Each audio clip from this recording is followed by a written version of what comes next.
This is the 12th Amendment to the Constitution, and I'm sure a lot of you people are asking, why did they need a 12th Amendment to the Constitution? Well, it was because of a series of events that happened between 1796 and 1800 that caused this amendment to be added. Okay. Here's what was happening. During that time, John Adams was the president of the United States, and what they tried to do is they tried to shove Thomas Jefferson together with him, making Thomas Jefferson the vice president of the United States. Well, there was a little problem with that. John Adams was a member of the Federalist. It was a political party, the Federalist Party, okay? And, of course, Thomas Jefferson was a part of what was called the Democrat-Republican Party. Has nothing to do with either the Democrats or the Republicans today. Okay? So we have two people from two different parties, the president being the Federalist Party, he's president, and, of course, we have Thomas Jefferson from the opposing party, and he's now vice president. It didn't work very well. So, what was going on that made these parties not work very well at all together? Okay, well, you have to go back to France. Now remember, France helped finance the war that we had with Great Britain that caused the Constitution to be created in the first place, that made the Declaration of Independence possible, so on and so forth. If it hadn't been for the French, we, the Americans, could not have run the British out of America. It just wouldn't have happened. Okay? Well, the French were going through some problems back in 1796. They had these people called the Five Directors. And these Five Directors had executive power in France. That meant that they could enforce any law that they liked. Okay? Remember, you have the judicial branch of the United States, which is the ones who decide the law. Okay? What they do is they have these little court cases to decide whether a law is good or not. You have the legislative branch, which is your Congress, which creates the laws. And then you have something called the executive branch, which enforces the laws. Okay? And in France, they had an executive branch, and it was called the Five Directors. And they were enforcing whatever laws they could possibly think of. Okay? Which, that kind of started something called the Quasi-War. Okay?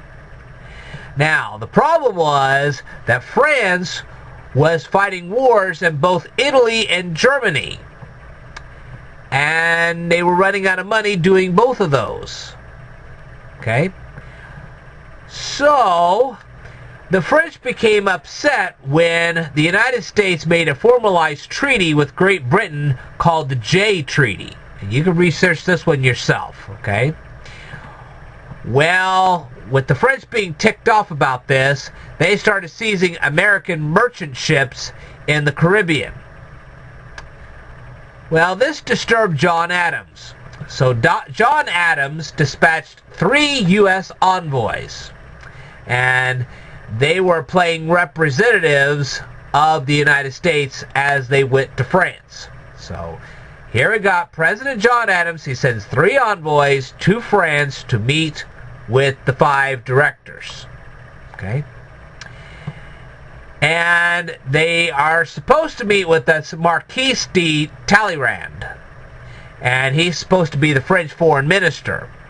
And what they're trying to do is to get the French from attacking American merchant ships. Okay? Well, when these 3 envoys finally made it to France, the Marquis de Talleyrand refused to meet with them.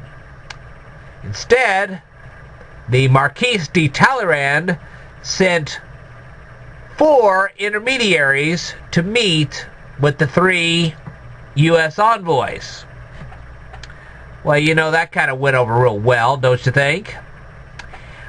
Well, these envoys had official names, okay, but the United States decided to name these guys W, X, Y, and Z. That's why you hear about the WXYZ affair.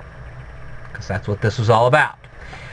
Well, what did these intermediaries tell the people that came from America?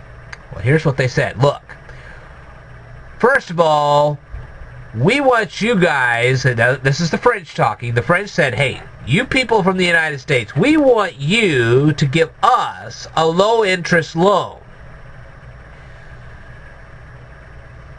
And if we buy anything from these American merchants, we want you to pay the bill. And furthermore, these French people were trying to get a bribe out of the United States. Well, that didn't set well with anybody, including President Adams. So,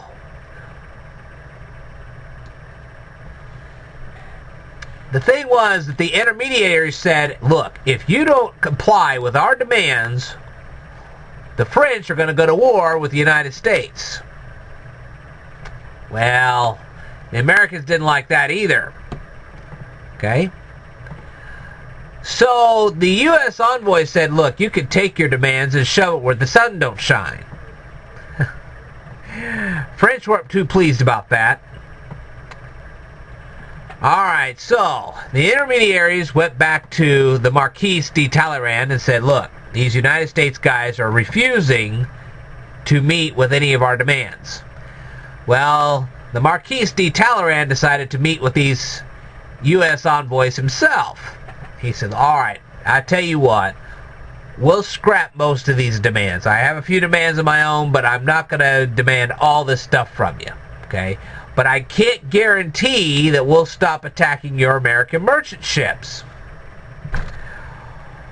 Well, these envoys were still disappointed, so two of them went back to the United States, while the third stayed behind to try to negotiate some kind of a deal.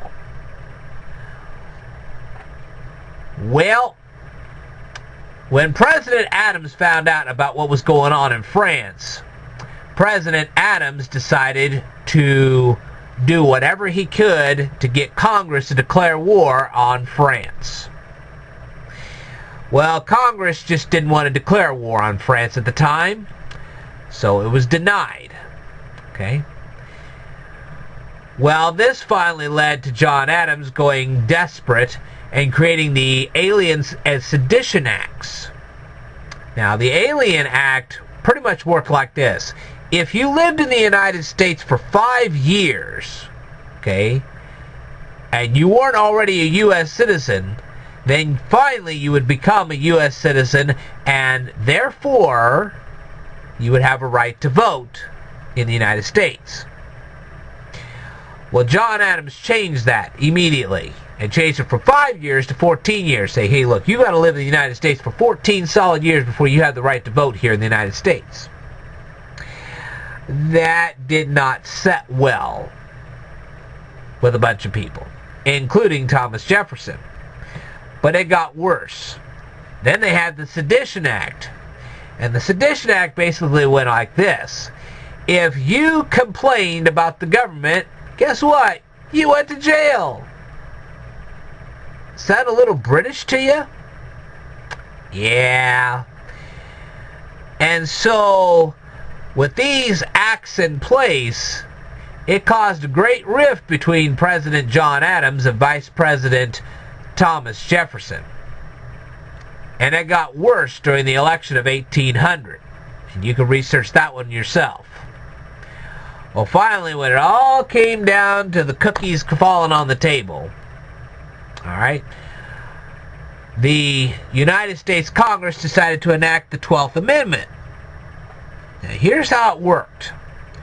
Before the 12th Amendment, we had this Electoral College. We've always had the Electoral College. We had it ever since the Constitution was in place. And at the beginning of the U.S. Constitution, it says that the people of the Electoral College could vote for two people. Okay? But they couldn't vote for anybody that was a resident of the state that they lived in. So in other words, if somebody from the Electoral College lived in, say, Massachusetts, then that person, that electoral college person, couldn't vote for any candidate that was from Massachusetts. Now, he could vote for somebody in Delaware, but he couldn't vote for somebody in Massachusetts because that person in the electoral college lived in Massachusetts. Okay? Now, the person who got the most votes in that election and was able to get, if the number of votes they got equaled the majority of the electors, okay, then that person would become president. And whoever got the second highest number of votes became the vice president. And that's how we ended up with John Adams being lassoed together with Thomas Jefferson, because John Adams ended up getting the top number of votes and Thomas Jefferson got the second highest. And that's how they became president and vice president. That didn't work too good. Okay?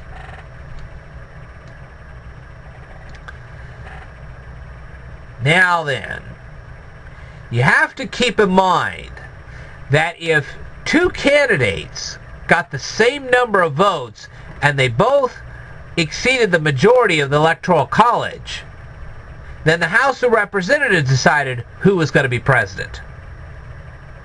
Okay? If nobody got enough votes to be president, then the House of Representatives would choose one of 5 people to be the President of the United States. Now, that was prior to the 12th Amendment. Now, let's go ahead and read you the 12th Amendment, shall we? The electors shall meet in their respective states and vote by ballot for President and Vice President. Okay? In other words, they had to write out a ballot, toss it in. One of whom at least shall not be an inhabitant of the same state with themselves. You can read this for yourself if you want to. So basically what they were saying was that if you had a person say, I was a part of the Electoral College. Here I am in Illinois. Say I was a part of the Electoral College. I could vote for somebody to be president here in Illinois, but whoever else I was voting for would have to be, say, from Indiana or Kentucky or Wisconsin or whatever. Okay? They shall name in their ballots the person voted for as president, and in distinct ballots the person voted for as vice president. In other words, I, as an elector, would vote for one person for president and then another person for vice president. It'd be 2 distinct ballots. No longer would the second highest person for president become vice president. Alright? And they shall make distinct lists of all persons voted for as president and all persons voted for as vice president, and of the number of votes of each for each, which lists they shall sign and certify and transmit sealed to the seat of the government of the United States directed by the President of the Senate. So in other words, when you cast your ballots, they would have to be sent to the President of the Senate. Okay? The President of the Senate shall, in the presence of the Senate and House of Representatives, open all the certificates, and the votes shall then be counted. The person having the greatest number of votes for president shall be president. If such a number be a majority of the whole number of electors appointed, and if no person has such a majority, then from the persons having the highest numbers not exceeding 3 on the list of those voted as president, the House of Representatives shall choose immediately by ballot the president. In other words, if nobody gets a mass majority, then the House of Representatives once again will kick in and vote for president. But in choosing the presidents, the votes shall be taken by states, the representatives of each state having 1 vote. A quorum of this purpose shall consist of a member or members of 2/3 of all of the states, and this goes on and on and on. Okay, and you can all read this for yourself. All you have to do is pull it up on the internet and you can read this. So basically, instead of having a system where whoever got the most number of votes got the president and the second highest got the vice president, now they were casting votes separately for the president and for the vice president, in the hopes that they wouldn't put a Federalist side by side with somebody from the Democrat-Republican Party. See what I mean? And you can look all this up. It's all in there, black and white, plain as day. Look up the election of 1800, see how it got so complicated, so on and so forth. All right. I will tell you more in a future video. Stay tuned.